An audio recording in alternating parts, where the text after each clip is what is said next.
আপনি হয়তো এমন জায়গায় আছেন যেখানে কেউ এসে হাত ধরে টেনে তুলবে না, কেউ বলবে না চলুন আমি আছি। এটাই বাস্তব। আর এখানেই একটা কঠিন সত্য আছে, আপনাকে নিজেকেই নিজের দায়িত্ব নিতে হবে।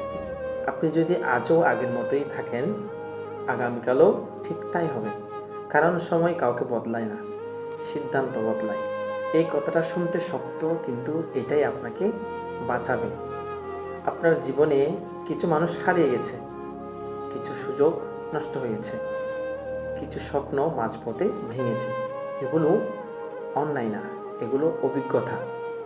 যারা আজ এগিয়ে গেছে তারাও ঠিক এই জায়গাগুলো দিয়ে গেছে, তারা শুধু এখানে থেমে থাকেনি। বাস্তবতা হলো, আপনি যতই কষ্ট পান না কেন, পৃথিবী থামে না। সূর্য ওঠে, মানুষ কাজে যায়, সময় এগোয়।